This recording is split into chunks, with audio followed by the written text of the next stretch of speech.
All right, you're good to go. All right. It might take 2 takes. Hey, welcome to the Barbell.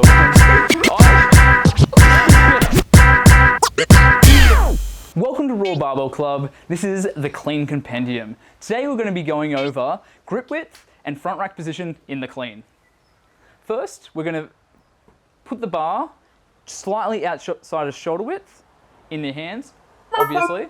And from here, this is the starting position, and we'll adjust from the front rack. So Andy, put it in your front rack.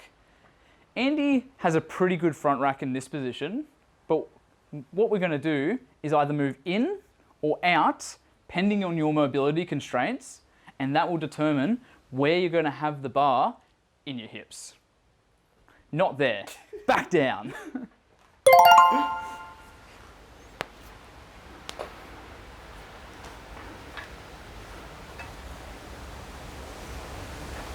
Excellent. The front rack position in the clean isn't static. It should change over time.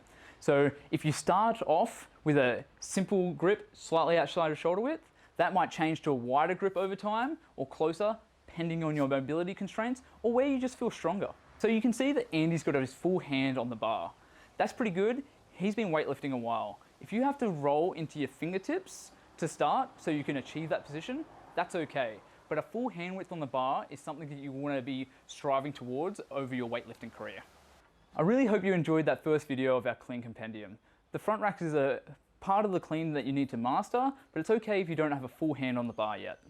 Really hope you enjoyed that video. If you liked it, maybe drop a like, maybe share it, and if not, that's okay. I'll see you next time anyway.